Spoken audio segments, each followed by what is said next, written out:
Texas Chainsaw Massacre viewers can be forgiven for walking away from the iconic horror movie thinking it is based on a true story due to the opening narration, which states that the massacre is one of the most bizarre crimes in the annals of American history. This decision was a deliberate ploy by director Tobe Hooper designed as a marketing tactic to attract a wider audience through campfire-style horror tales.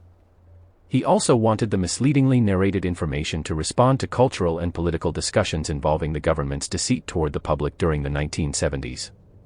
Despite the film's insinuation that the Texas Chainsaw Massacre is a true story and the events actually happened, there are shreds of truth within the movie, as with most legends.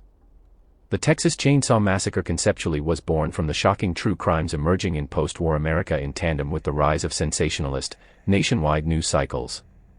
Hooper recalls seeing convicted serial killer Elmer Wayne Henley's arrest and shocking acts plastered over television sets in San Antonio, from which he drew inspiration for the psychotic family depicted in the Texas Chainsaw Massacre. Yet the biggest inspiration behind the Texas Chainsaw Massacre's events is the story of serial killer Ed Gein, whose crimes shocked an entire nation in the 1950s. Known as the Plainfield Ghoul, Ed had a history of wearing women's clothes and mutilating corpses, displaying distinct ties to the final version of Leatherface's character. Gein also exhumed corpses from local graveyards, fashioned trophies and keepsakes from their bones and skin, and confessed to killing at least 2 women. Like Gein, who was also the inspiration behind Norman Bates in Psycho, Leatherface has a penchant for wearing women's clothes and mutilating bodies while also displaying a low IQ, which parallels with the real-life serial killer. Leatherface wearing the skin of other people is meant to not only add a level of mystery to a faceless killer but also emulate the sickening crimes of a notorious serial murderer. The pervading sense that the Texas Chainsaw Massacre is a true story made the film an unqualified success due to the true crime examples it uses and led to the creation of an iconic, vociferously popular horror franchise spanning over 5 decades.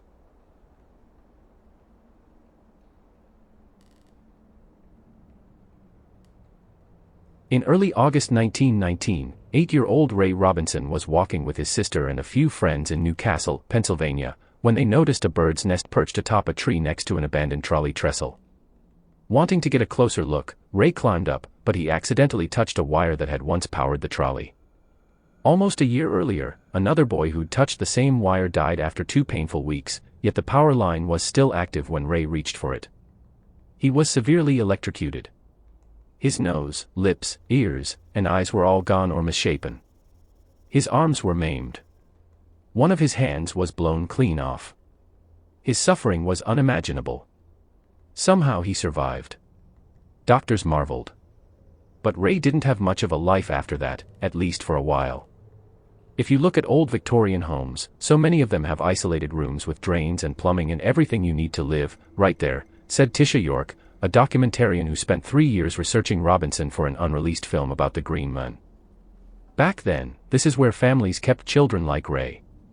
Things were different. And they kept people who were different hidden away from the world. Ray wasn't exactly mistreated, but he did get isolated and ostracized, even by his own family, who would eat separately from him. He tried to make the best of it. An avid baseball fan, he listened to every game he could pick up on his radio. He learned to read Braille and how to make wallets and doormats out of old tires. When he became a man, his family fashioned a small apartment for him out in their garage. He managed to dodge notoriety until he began craving a respite from the prison his life had become. He started walking the local highways. Always alone. Always at night. This is where the man becomes the legend.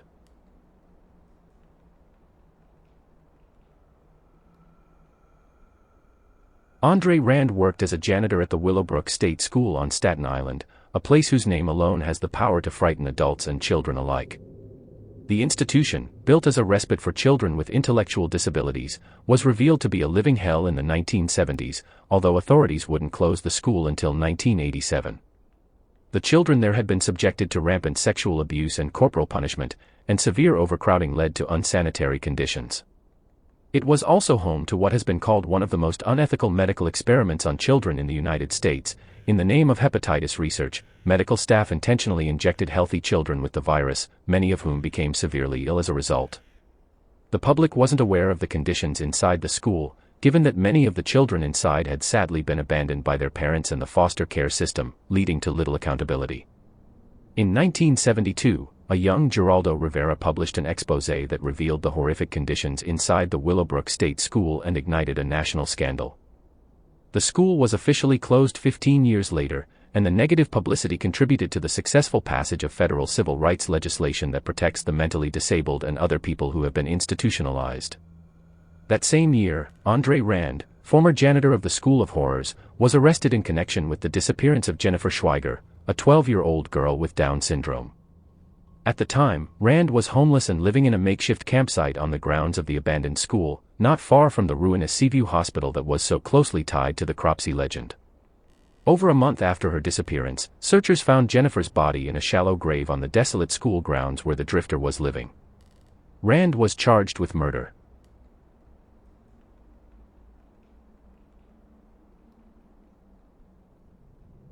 You stagger into the bathroom at 3 a.m. to relieve yourself. Groggy with sleep, you lift the lid and position yourself over the toilet. You hear splashing. Turning on the light, you see a rat looking back at you from the bowl. You're never the same again.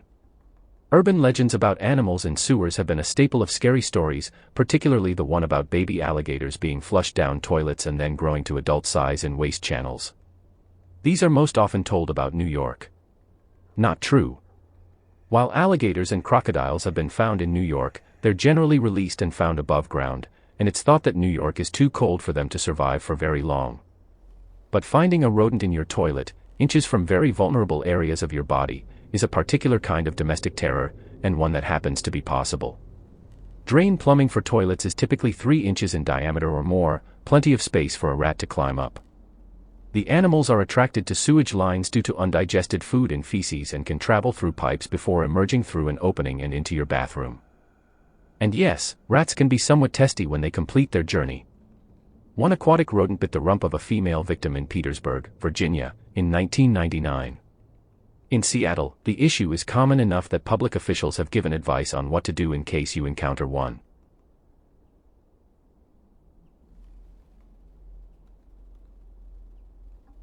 If you lived in or around Virginia in the 1970s, you were probably exposed to the story of the Bunnymen.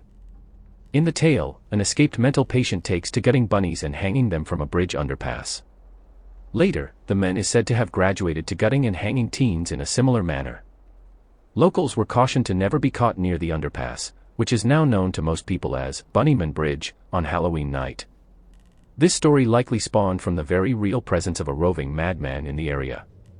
In October 1970, a couple reported seeing a man dressed in a white suit and wearing bunny ears who began yelling at them that they were on private property. To punctuate his point, he threw a hatchet at their windscreen, apparently shattering it.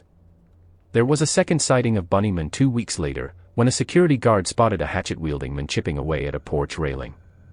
Police tried, unsuccessfully, to locate the man.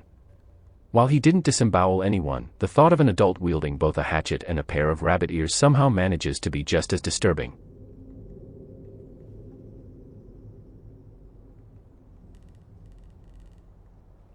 Real or not, corpses tend to give many of us the creeps. So to think that the haunted house zombie or the carnival mannequin beside you was more than just a prop. It's the stuff of nightmares. In 1976, a film crew went to Pike Amusement Park in Long Beach, California for filming. While filming on one of the spooky rides of the park, a crew member reached for a hanged mannequin's arm, which broke off. Upon examining the dismembered limb, however, the workers saw real skin and bone. Turns out, that mannequin was no prop. In fact, it was the mummified corpse of outlaw and train robber, Elmer McCurdy. He was killed in a shootout after trying to evade the police. He was taken to a funeral and embalmed, but no one claimed the body, so the undertaker used him for display. People could see the body for dropping a nickel into the corpse's mouth. A carny eventually showed up, a claim to be a relative wanting to lay the body to rest. From then on, McCurdy's corpse was used as a carnival attractions for decades. Eventually, the story of outlaw Elmer McCurdy was lost and the corpse was assumed to be fake. When the TV crew finally discovered the old boy, he was laid to rest in Oklahoma. A layer of concrete covers the casket to prevent him from becoming a traveling attraction again.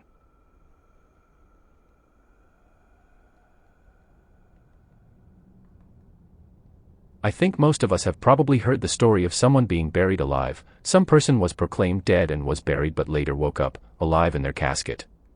When the grave is later dug up, the person is found dead by suffocation with horribly mangled fingers and scratch marks on the inside of the coffin.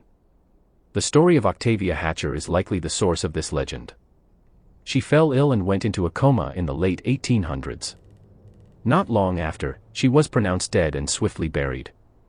Not even a week later, other people began showing similar symptoms to Octavia, falling into a coma with extremely shallow breathing. These individuals, however, woke up. Her husband, worried she had been buried alive, ordered her to be unburied. Sadly, his suspicions were correct. Octavia was found dead in her casket with a scratched face and bloody fingers. The lining had even been torn from the coffin's lid. She was shortly reburied.